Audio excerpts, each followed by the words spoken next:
నీ జీవితంలో క్రీస్తు రక్తం నీలోకి రావాలంటే మొదట నీ జీవితాన్ని దేవుని దగ్గర పెట్టాలి. నీలో ఆ రక్తం రాకుండా అడ్డుకునే ప్రతి స్థితిని దేవుని దగ్గర పెట్టి సరి చేసుకోవాలి. ఎప్పుడైతే నువ్వు ఆ యొక్క స్థితిలోనికి వెళ్ళి నువ్వు సరి చేసుకుంటూ ఉంటావో ఆ రక్తం నీలోకి వస్తుంది. ఆ రక్తం నీలోకి వస్తే ఆ రక్తం ఉన్న స్వభావం నీకు వస్తుంది. నీ తల్లిదండ్రుల రక్తం నీలో ఉండి నీ స్వభావం తల్లిదండ్రుల స్వభావం ఎలా ఉందో ఆ స్వభావం పోయి క్రీస్తు రక్తం నీలోకి వచ్చినప్పుడు క్రీస్తు సారూప్యం వస్తుంది కనుక నువ్వు ఆయన వైపేసి వస్తూ ఉంటావు. అంతేగాని పాటలు పాడుకుంటాం కదా, పాడుతున్నావు చక్కగా. ఏమని? ఓ సంగమా సార్వంగమా పరలోక రాజ్యపు. చాలు ఏం పాడారు పాడేస్తున్నారు. ఏం పాడారు? అర్థం ఉందా? హృదయంలోకి దిగుతుందా? పరలోక రాజ్యపు ప్రతిబింబము నువ్వు అది గుర్తుపెట్టుకో. నీలో పరలోకాన్ని చూడాలి అనేకులు. అది పాడేస్తున్నావు కానీ నీకు అర్థమవుతుందా? నువ్వు సర్వాంగంగా నిన్ను దిద్దారు ఆయన. ఆ రక్తంలో నిన్ను కడిగారు ఆయన. ఆ రక్తంలో నిన్ను కడిగి నిన్ను పవిత్రపరిచారు కనుక మారు మనసు కాదు కావాల్సింది. ఏం కావాలి? మనస్సు మారాలి. మారు మనసు అంటే ముసుగు వేయటం కాదు. మనస్సు మారి రూపాంతరంలోకి వెళ్ళాలి. మనస్సు మారి రూపాంతరంలోకి వెళ్ళినప్పుడు నీలో ప్రేమ, సహనము, సంతోషము, దీర్ఘశాంతము, క్రీస్తు స్వభావం నీలో ఉంటుంది. అప్పుడు నీలో మనుషులు చూసి ఇది పరలోక రాజ్యపు ప్రతిబింబముగానే ఉంటావు. నీలో అనేకులకి ఏం కనపడదు తెలుసిన? పాత స్వభావం కనపడదు, పాత ఆశలు కనపడవు. ఇవన్నీ పెట్టుకుంటావు. ఏమని? ఎవరు మంచివాళ్ళండి? నేను కొన్ని విషయాలు ఆలోచన చేస్తున్నప్పుడు త్వరపడి ఎవరిని మాట్లాడకూడదు. ఎందుకంటే నేను చెడిపోయినగా నా ప్రభు నన్ను క్షమించారు, నేను కూడా క్షమించాలి. ఎవరు లోటులను చూడకూడదు. లోటులు ఎందుకు చూడాలి? ఆయన చెప్పారు, నీ సహోదరుని కంటిలోని నలుసును చూసే ముందు నీ కంటిలోని దూరం తీసే. ఈ దూరం తీసేస్తే నలుసు నీకు కనపడదు. అర్థం చేసుకోవాలి. కనుక ఏం చేయాలి? క్రైస్తవుడు తన కంటిలోని దూలమును తీసేసుకోవాలా, తాను దేవుని చేతిలో పెట్టుకోవాలా. సోదరుడా, జీవితంలో ప్రభువుతో జీవించడం నేర్చుకోవాలి. ఆయన ఎవరిని విడిచిపెట్టాడు. ఆయన మనలో నివసించాలని ఆశపడుతున్నాడు. కనుక ఏముండాలి? క్రీస్తు రక్తం నీలో ఉంటే పరలోక రాజ్యపు ప్రతిబింబం నేను చూస్తూ ఉంటారు. అద్దాన్ని నువ్వు తెలుసా? అర్థమే కాదు, ఇంకా చెప్పినారు, నీవు కొండ మీద కూర్చోబెట్టినాను నేను, నువ్వు కొండ మీద పట్టణం, నువ్వు కింద అరికాలు నుండి నన్నెత్తి వరకు అందరినీ చూస్తారు. అయితే నేను నీలో ఉంటే అనేకులు నీ ఎద్దకు వస్తారు. జలములు భూమి మీద పొర్లిపోరినట్లు జనములు నీ ఎద్దకు వస్తారు. సోదరుడా, ఎప్పుడు నువ్వు క్రీస్తు రక్తంలోకి మారి మనస్సు మారి రూపాంతరంలోకి వెళ్ళాలి. రూపాంతరం అంటే పాత శుభం కొట్టివేయాలి. అది లేకుండా అటు ఉంటాం ఇటు ఉంటాం. అందుకని ఏమన్నాడు?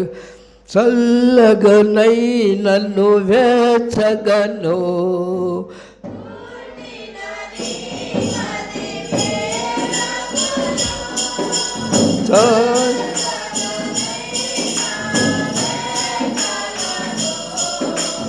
ఓళ్ళి నానే కది మేలగును నులివే చల్లి స్థితిని కుళ్ళినా బయటకు ఉండి వేయబడేదవేమో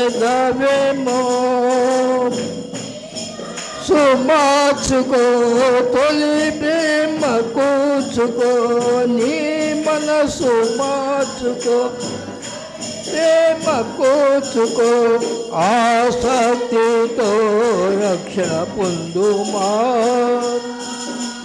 ఆసక్తితో రక్షణ పొందుమా ఓ సంగమా సర్వంగమా పరలోక రాజ్యం ప్రతిబింబమా మెస్సయ్యను ఎదుర్కొనలా నీకి అలంకరించి సోదరా, వెచ్చగా చల్లగా క్రైస్తవ జీవితం లేదు. క్రైస్తవ జీవితము మండుతూ ఉంటుంది, వెచ్చగా ఉంటుంది. క్రైస్తవ జీవితం వెచ్చగా ఉండదు, వెచ్చగా ఉండదు. కొంతసేపు భక్తి చేయదు, కొంతసేపు శరీరాంశంగా జీవించు. నిజ క్రైస్తవుడైన నా జీవితాల్లో ఎంతమంది క్రీస్తుని కలిగి ఉన్నాం? మారుమనసు పొందారు నేను అడగను, ఎందుకంటే ఈ మారుమనసులన్నీ ఇవన్నీ కూడా ఆచారంగా వచ్చేసినవి. మనస్సు మారింది ఎంతమందికి? ఓ క్రైస్తవుడు అంటే క్రీస్తుని ఎంతమంది కలిగి ఉన్నారు? క్రీస్తుని కలిగినవాడు క్రీస్తు స్వభావం అతనిలో ఉంటుంది. ఈ పాత రక్తం పోతుంది, కొత్త రక్తం వస్తుంది. కనుక కొత్త రక్తం పాత రక్తం కలవదు. కొత్త రక్తం వచ్చిన దగ్గర పాత రక్తం ఉండడానికి అవకాశం లేదు. పాత రక్తం ఉంటే నువ్వు క్రైస్తవుడు కాదు, నువ్వు మారుమనసు పొందలేదు. నేను ఆయన ప్రయాసపడి వచ్చినాడు, నీకు బలైనాడు, నేను తీసుకెళ్ళాలని వచ్చినాడు, కానీ నువ్వు ఆయన ఎదుర్కోలేవు. పడుతున్నావు, ఎదుర్కొనగలవా? మేఘాలు మోస్తున్నాడు, ఎదుర్కొనగలవా? పరిశీలన చేయి, నిన్ను పరీక్షించుకో. ఎదుర్కొనగల ఏ మనిషిని చూడొద్దు, నీ మనసుని అడుగు. అడిగాడు ఎవరు అడిగారు మనసుని? ఎవరు అడిగారు? నేను ఒక మాట అడుగుతాను. వాక్యం ఎంతమంది చదువుతారు? దినదినం వాక్యం చదివేవాళ్ళు ఎంతమంది? దయచేసి ఒకసారి మిమ్మల్ని చూడాలి. నేను వాక్యం చదివేవాళ్ళు ఎంతమంది? అద్దం చూడకుండా ఎవరైనా మురికిని కడుక్కుంటారా? చెప్పండి, మీరు చెప్పండి. అద్దం చూడ మురికిని కడుక్కుంటారా? వాక్యం చదువుకున్న నువ్వు ఎలా నీతిని కడతావు? నీతిగా ఉంటావు. అందుకని అటు ఇటు ఉంటాము, ఎవరిని పడితే వాళ్ళని తృణీకరిస్తూ ఉంటాం. ఇది చాలా తప్పు. ప్రభు నన్ను తృణీకరించేది, కానీ నేను ఎవరిని తృణీకరించి నా స్వభావంలోకి రావాలి. నీతిమంతుడు ఎవడు లేడు కనుక క్రీస్తు స్వరూప్యం కలిగి ఉండి పరలోక రాజ్యం యొక్క ప్రతిబింబంగా నేను ఉండి నేను అనేకులకు మాదిరిగా ఉండాలనే ఆశలు ప్రతి మనుషునికి అవసరమైనవి. ఇవన్నీ కావాలంటే అతడు రక్షింపబడి ఉంటేనే. రక్షింపబడని మనుషుడు భూ సంబంధమైన వాటి మీద మనసు పెడతాడు. మీరు ఆలోచించేయండి, ఎంతమంది రక్షింపబడినాం, ఎంతమంది పరలోకి వెళ్తాం. నీవు క్రీస్తు కూడా రక్షింపబడిన వ్యక్తి అయితే పైనున్న వాటి మీద నీ మనసు పెట్టు, భూ సంబంధమైన వాటి మీద నీ మనసు పెట్టుకొనవద్దు అన్న దేవుని వాక్యముల. పైనున్నదేంటి? క్రీస్తు తండ్రి కుడిపాస్తున్నారు. నా జీవితము ఆయనలో దాచబడినది. ఆయనలో దాచబడింది కనుక మనం ఆయన వారు అక్కడికి వెళ్ళాలి. కనుక ఆయన మాట ప్రకారం జీవించాలి. కానీ కింద వాటిని చూడాల్సిన పని. కింద వాటిని చూడకపోతే ఎలా బ్రతకాలి? ఆలోచన రావచ్చు. అన్నీ ఇవ్వగలడు, నీ విశ్వాసం లేదు నీకు. ఆయన చెప్పిన మాట నువ్వు నమ్మలేవు. ఏం చెప్పారు ఆయన? ఆవగింజలో 60వ వంతు విశ్వాసం ఉంటే ఈ చర్చి తీసుకెళ్ళి పెద్ద చర్చి అవ్వాలి. ప్రభుని ప్రాణం చేసి పెద్ద చర్చి అయింది. ఈ 10 మంది, ఈ 100 మంది, 1000 మంది అవ్వాలి, అవుతుంది. లేకపోతే ఈ చర్చి తీసుకెళ్ళి ఆ యొక్క గుడి మీద పెట్టాలంటే పెడతావు. తెలుసా? ఏం విశ్వాసం? నీ విశ్వాసము. విశ్వాసం ఏంటంటే నువ్వు పనికిరావు, అది నీ విశ్వాసం. నువ్వు చూసుకోలేవు, నీ స్వభావం నీకు అర్థంగా నువ్వు పనికిరావు. పో. ఎవరి పనికి వస్తాడండి? నేను పనికి వస్తానా? క్రీస్తు రక్తంలో కడగబడితే ప్రేమిస్తావు, ఓర్చుకుంటావు, సహిస్తావు. కనుక ప్రియ సోదరా, ఆయన నీ కొరకు ఓర్చుకుని లోకులకు వచ్చి ప్రాణం పెట్టి నేను కొన్నాడని గ్రహింపుంటే నీవు నీ ఇష్టానుసారంగా జీవించడానికి అవకాశం లేదు. నీవు నీ సొత్తు కాదు. నేను అడవు నేను కొన్నాడు కనుక నువ్వు ఆయన సొత్తు. కనుక ఆయన స్వభావంలో జీవిస్తూ అనేకులకు ఆయన నీళ్ళు చూపిస్తావు. మనలో క్రీస్తు వారిని చూపించాలి మనము. అప్పుడు మనం క్రీస్తు వారము. అంటే మనం రక్షింపబడినామా? మిమ్మల్ని పరిశీలన చూసుకొని నేను చెప్పను. కానీ నేను ఒక హోంవర్క్ ఇచ్చాను, కోర్టులో మీకు కూడా ఇస్తాను హోంవర్క్. ఎందుకు మనుషుడు ఎదగలేడంటే, ఎందుకు ఎదగలేడు? మనుషుడు ఎందుకు ఎదగలేడు? ఎవరైనా తెలియదు మీకు? తెలీదా? ఎందుకు ఎదగలేడు? అభ్యాసం చేసుకోవాలి కదా. ముఖ్యంగా ఏం చేయాలా? మనం ఒక జంతువుని గురించి చెప్పుకుంటాం. ఏంటి ఆ జంతువు? అది కూడా తెలీదా? కుక్కకి కొంచెం ఆహారం పెట్టామనుకో, అది విశ్వాసం ఉంటుందా? ఉంటుందా? మా సహోదరుడు ఒక ఆయన చెప్పాడు. ఆయన వెళ్తున్నా అంట, ఆయన ఇప్పుడు పరలోకంలో ఉన్నారండి. ఆయన వెళ్తున్నా అంట, కుక్కలన్నీ కుక్క పడి కరుస్తున్నాయంట. ఈయన కర్ర తీసుకుని ఆ కుక్కలన్నీ తరిమి ఈ కుక్కను తప్పించాయి, ఆ కుక్కల నుంచి విడిపించా అంట.